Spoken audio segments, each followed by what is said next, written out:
Namaskar, hello and welcome viewers. You're watching this special presentation of Sansad TV, Bills and Acts, where we analyze bills that impact you, acts that empower you, and programs that matter to you. I'm your host Kriti Mishra, and today the spotlight is on the arbitration laws in India. Before the detailed analysis, let's take a look at the highlights. Parliament passed the Arbitration and Conciliation Amendment Bill to deal with domestic and international arbitration. New Delhi International Arbitration Centre Amendment Bill 2022 was passed by the Lok Sabha during the last session.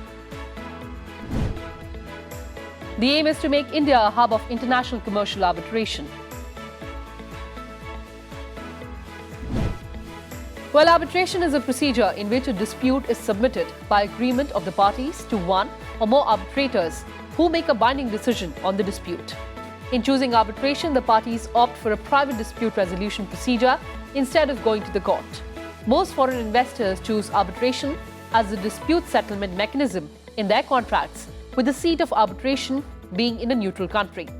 It has been the endeavour of the government to establish an independent and autonomous institution for resolving international and domestic commercial disputes.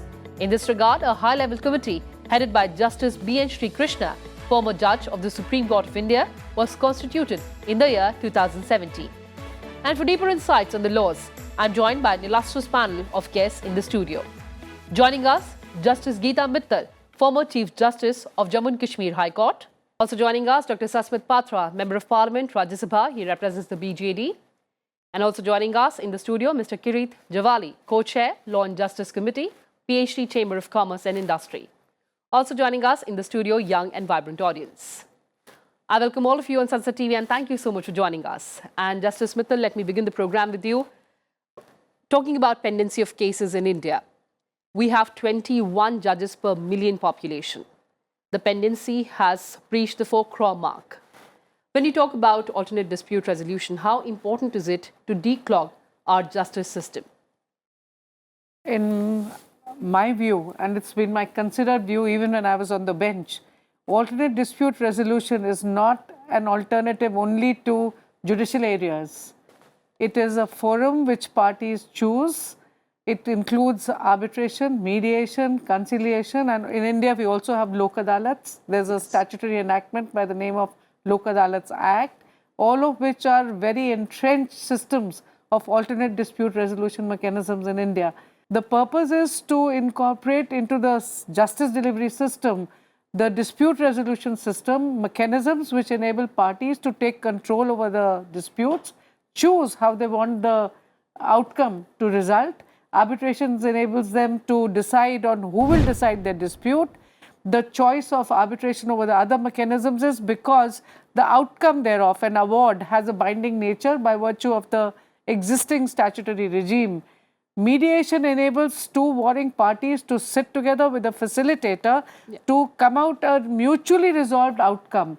And the benefit of this resolution mechanism is that even though you may not result, the mediation process may not result in an outcome or an agreed decision, but parties who are not speaking to each other, close brothers, close sisters, partners, directors, at least leave the mediation room shaking hands and agreeing to disagree. Hence, there is peace in the community. Right. And conciliation is definitely a procedure which is recognized by the Arbitration Act. Please remember, Kriti, and I'd say this to everybody who's watching also, that Gandhiji has said that there can be peace only if there's justice. Right. And justice is best served if you're able to arrive at a just resolution yourself. So that is why alternate dispute resolutions are extremely important. But Dr. Patra, as a lawmaker, you've seen the Parliament pass both these important bills, but we've been talking about models. We've seen Singapore, we've seen London. What are the best practices that further we can incorporate as far as our systems are concerned in terms of arbitration?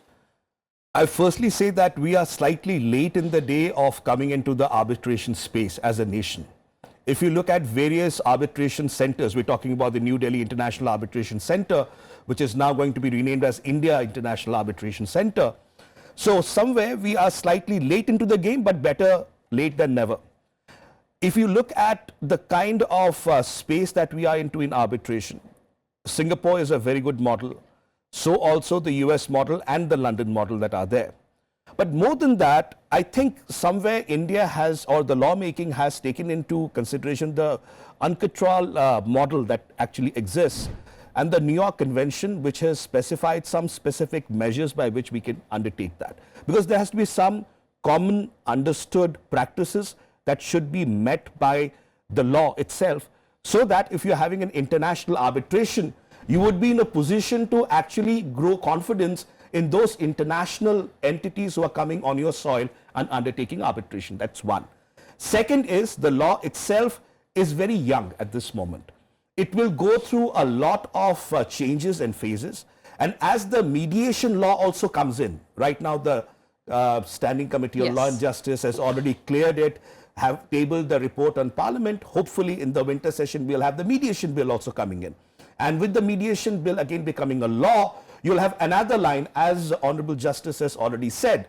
So my understanding of the process of lawmaking is, A, we are slightly late in the day. B, the systems and the processes that we need to have to be enhanced at an international level, rather just labeling it as an international center. Exactly. For that, the quality of arbitrators who are going to come, the arbitral awards that are going to really happen, the credibility of those awards per se, and finally, how does it pan out in a word of mouth in the international community?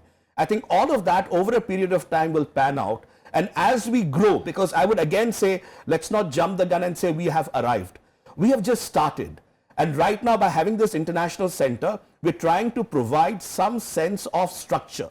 This structure was by the Justice Krishna Committee that actually talked about it. Yes. But my final say would be, the legislation has started. Let the processes begin. Let the transactions happen on the Indian soil. Let us try to, because I'll just digress here a bit onto the Chinese model. And the Chinese model of arbitration that they have in this international center has not grown a lot of confidence among international entities. Absolutely. So on Indian soil, when we are doing this arbitration process with this law, I think we will be able to grow more confidence, and thereby you'll have more international parties coming onto Indian International Arbitration Center and conducting their business through us. All right, thank you so much for setting the tone and tenor of this discussion. But as we're talking about making India a hub of international arbitration, sir, I'd like to understand from the industry perspective, what are the challenges that need to be addressed going forward? I think we need to create a good ecosystem in India. Many developments have taken place over the years through the Act, but I think the arbitration culture, in essence, is missing, because you don't have an established arbitration bar. You need an established arbitration bar. You need trainings regularly. We need to have exposure to international arbitration. I don't think so. There are many advocates in the country who are well equipped to handle international arbitrations. I've been fortunate to do a few of them myself, and of course, I was lucky to have studied overseas, so I managed to do a few arbitrations, and it made me understand how much gap there is when you handle international arbitration. And international arbitration systems and venues, it's all a business. It's a business of institutions being set up all over the world. And that's why London, Paris, Singapore have focused and made it such a fantastic industry and network. And it's all very well organized, and an institutional framework is provided with a set of rules. Whereas in India, we have a lot of potential. I think we can even outbeat Singapore. But the challenge is that we need to have a good ecosystem, good set of rules, and most importantly, we need to have a panel of international arbitrators along with a good set of arbitrators within India to propel it. And it should be a neutral venue, because we have to label India as a neutral venue. It doesn't mean naming it as India International Center, Arbitration Center, so that it attracts only Indian disputes. It has to be a neutral venue. Like suppose you go to Singapore, you have one party from India, one party from Indonesia. They won't come to India. They want Singapore as a neutral venue. So if we project India as a neutral venue, you will attract many more such arbitrations within India. Absolutely. Two very important points that you raised about culture and about lawyers. Justice Mittal, I'll take that to you. He says that there's no culture as such, or if there is, perhaps we need to do more. Yes, much more. And I would like to say that I would link the requirement of an arbitration bar. That is, I think, what Kirit was pointing out. We do not have a culture of having an arbitration bar. So the lawyers who are arbitrating do not have a voice within the legal system. Secondly, the lawyers who are doing arbitrations are largely practicing in courts. So if you're fixing a date or a time, they will not be available during the day court hours. They'll be available only post working hours, or they'll expect to do arbitration as a weekend, arbitration Exactly. culture. The second thing that you need to develop simultaneously as you're developing an arbitration bar is to develop specialized courts. You need to train judges in the spirit and the scheme of arbitration to keep pace with international developments, to have consistency in judicial outcomes of challenges to awards in what is sustainable, what is a sustainable challenge, what is a permissible challenge, and in meeting international standards. That is why Singapore International Arbitration Center has developed so fast and so well. They're able to boast of an 85% international participation. The London Court of International Arbitration has over 82% international arbitration.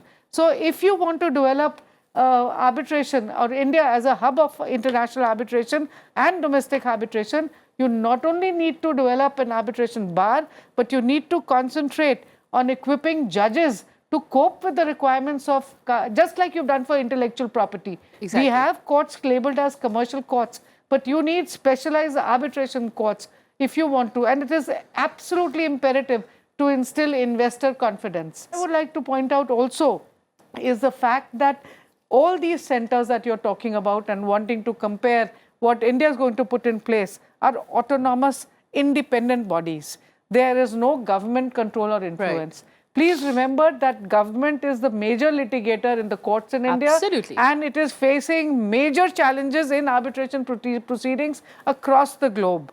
We do not want to incur a negative vote against a center that we are going to develop even before it's developed, largely because of it being perceived as being under governmental control. So that is something that India needs to be very, very careful about. You're going to invest time, you're going to invest money, but create a center that is not only specialized, that is modern, that is effective, but also is completely independent and autonomous. Absolutely. So when you're developing infrastructure, you have to be very careful about the control of the infrastructure. Absolutely, ma'am. Dr. Patra, before I take questions from our audience here, your thoughts on what Justice Mittal put forth? I completely second the thoughts of Justice Mittal, because she has very rightly pointed out on the perspective that when we're going towards arbitration, whether we have specialized courts and specialized training for that. And I believe somewhere down the line, if you look at three elements, one is the bar, one is the ecosystem, which Sir has already rightly mentioned, and thirdly, of course, the specialized courts and the judges themselves, who will look at it not as an extension of the practice or the bench per se. It is something uniquely different. And ma'am has rightly pointed out, Honorable Justice has pointed out, that usually you find, with all due respect to the legal practitioners, that usually it's the litigating counsel who works during the 4-5 days and then comes on the weekend and does the arbitration. So therefore, that entire space of arbitration is going to increase, because more and more alternative dispute resolution is going to move towards arbitration, conciliation, mediation going forward. And therefore, we have these young minds who are there. And if someone doesn't want to be a litigating counsel, specialization or arbitration, that person should have the space for doing it. Right. But what's really happening is, if you have litigating counsels who are star counsels and are also going to practice as arbitrators on the weekend, where is the space for the young talent to grow, to have specialization in that area? For the young professionals For the to young grow. professionals. Absolutely. And I'm sure our audience here would completely agree with that. Please go ahead, speak your mind, and take your questions. Arbitration as a separate special branch, so that the lawyers will be specially prepared for the arbitration. We have business branch, we have intellectual property branch, we have constitutional branch, but we don't have any arbitration branch. And my second question is, like the Prime Minister in his early days said that we want to make India as an international arbitration hub. But the bill has come just now, so it's been 7-8 years late.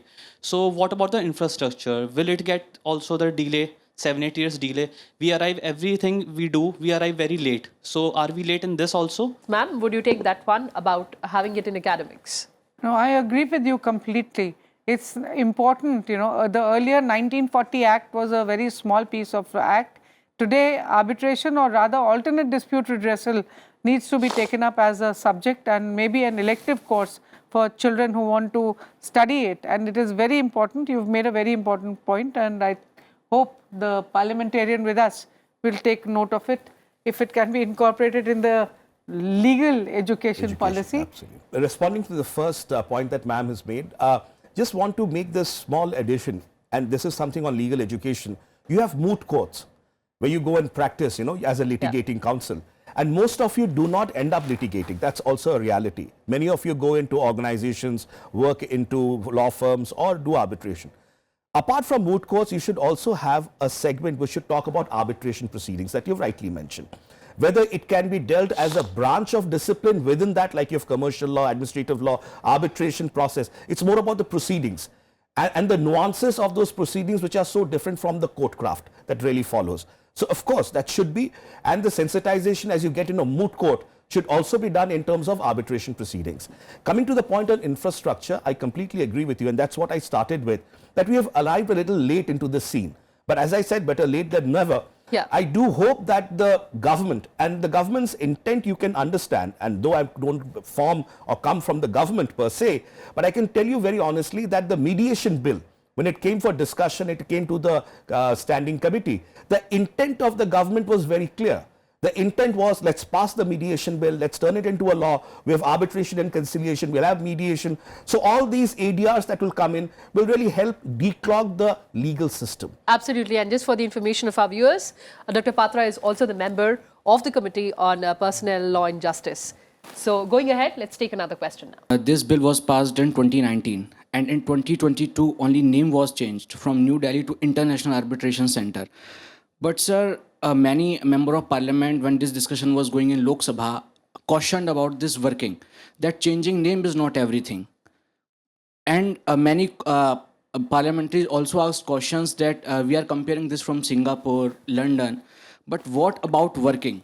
Good question. I think we have made some progress, though you have a private institution by the name of MCI, Mumbai Center for International Arbitration in Mumbai. Changing of name, yes, may not change everything, certainly not.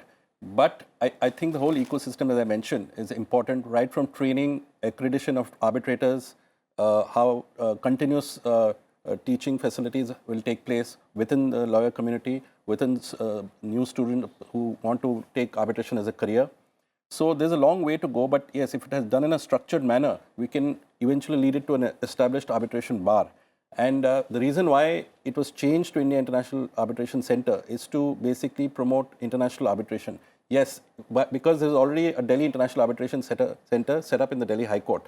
So that is more reflective of a city-centric, whereas India International will be more from a Singapore, from a international perspective. So that's how the reason why it was changed. Since the law is passed now, and to get that into our college and education system will take a lot of time. So in a short note, how will the seminars and conferences work so that people can get knowledge about this and understand what actually it is? Yes, PhD organizes a lot of conferences and seminars in arbitration, law and justice on different topics. We do have it at least 2-3 times a year. We do also have an arbitration set up, institutional framework within PhD, so that disputes are resolved within the members of the industry. And so that's how it is. Yes, Justice Mittal. We are also already doing moot courts in arbitration. You are aware of that. A lot of national law universities and arbitration forums are organizing. Plus, conferences are happening. The Delhi High Court is organizing a week-long, arbitration week. And a lot of conferences are already being held. There's much more dissemination, and arbitration is a very popular mode of dispute resolution today. We only need to make it expeditious the way it is in international arbitration. It's very cost effective, it's expensive in the beginning, but the proceedings are so fast that within 6 months the entire process concludes. Whereas in domestic arbitration, we are finding lawyers are expected, and a lot of arbitrators also treat it like any other civil suit. So the same procedure is followed, which is not so in arbitration. You wanted to make a point? Ma'am rightly said that yes, we have a time limit even in international arbitration because they're bound by rules of the particular institution. In India, of course, now under the Arbitration Act, there have been amendments in 2015 and 2019. You have a time limit of 12 months where domestic arbitration can be concluded with an extension of 6 months with the parties' consent. So that has been a welcome change in the amendments which have been brought about in the Arbitration Act. Sir, even in the past, IDCAR was established to help India being global on the scale of international arbitration. But the thing with that is, even IDCAR is still stuck with the litigation process since the past 3 years. Dr. And, Patra? Well, one aspect is in terms of the litigation and where it is stuck. But I would say, I look at it in two perspectives. The first perspective is the intent. And I'm talking from the legislative and the government perspective. Sooner or later, the government has realized that they have to make good on arbitration. And they've realized that the kind of pendency that is there and the vacancy in courts, mind you, both. One is the pendency that we talk about, but if you look at the vacancy, I'd asked a start question and an unstart question also. And if you sometimes go to the Rajya Sabha and you see the question that was asked by me, the large number of vacancies that you find itself is also very surprising. I won't say shocking, it'd be a too strong a word, but it's definitely surprising. So considering that, as ma'am started right at, the ratio of judges per population is so low already, then you have pendency, then you have vacancies. So the government realizes that the only way to declog the system is to go for ADR. And within ADR, arbitration and conciliation is a part of law. Mediation will come and become a part of law. So there is a greater emphasis on the government part to ensure that justice is seen as being given. Because ultimately, if the government and the people of the nation look and say, look, you may be a good government or a bad government, but you're not able to ensure justice because the matter has to go, it has to be heard for justice to be done. You're not providing the ecosystem, you're not providing the structure. How do I get my justice? And I think that is where the government's impetus has increased.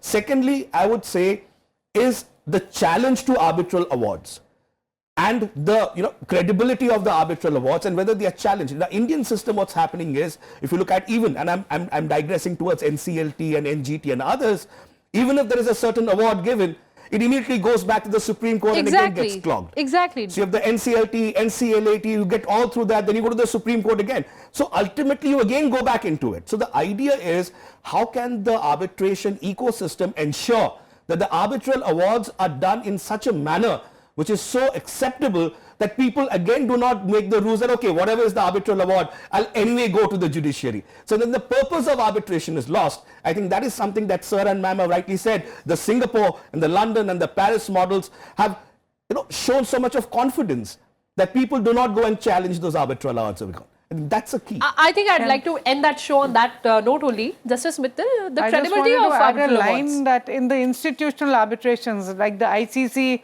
that's the International Chamber of Commerce, the London and the Singapore arbitration centers, awards are vetted also. They have a whole body which vets an award before it's put out. It's a professional body and it's a professional look at the award before it goes out. Right. But ma'am, again, as he said, it is about the acceptance, that both parties accept it and not go beyond. No, it's not also only a matter of yes, but that's with everything. One person feels justice is done, the one who doesn't get what they wanted says injustice is done. So it's all about that, Also one. Right. Closing remarks, Mr. Diwali? I think contract enforcement is very important. That's where the government is also focused on contract enforcement mechanisms. That's why foreign investment will only increase if there's contract enforcement, and that will add more investor confidence in the country. So that is something which we need to really take care. And that will also lead to further international arbitrations coming to India. That's the reason we are not really making any progress. So we might have new centers and new systems, but we need to address these issues which are equally important. So more than contract, here award enforcement is important. Yes. For that, the role of courts is very important. So courts have to know when to interfere and when not to. Right. And be very limited in their interferences. Absolutely. That's right. On that positive note, thank you so much for joining us, Dr. Patra, Justice Mittal and Mr. Diwali. Well, viewers, that's all I had for you in this edition. Thanks for watching and stay tuned to Sunset TV. Namaskar.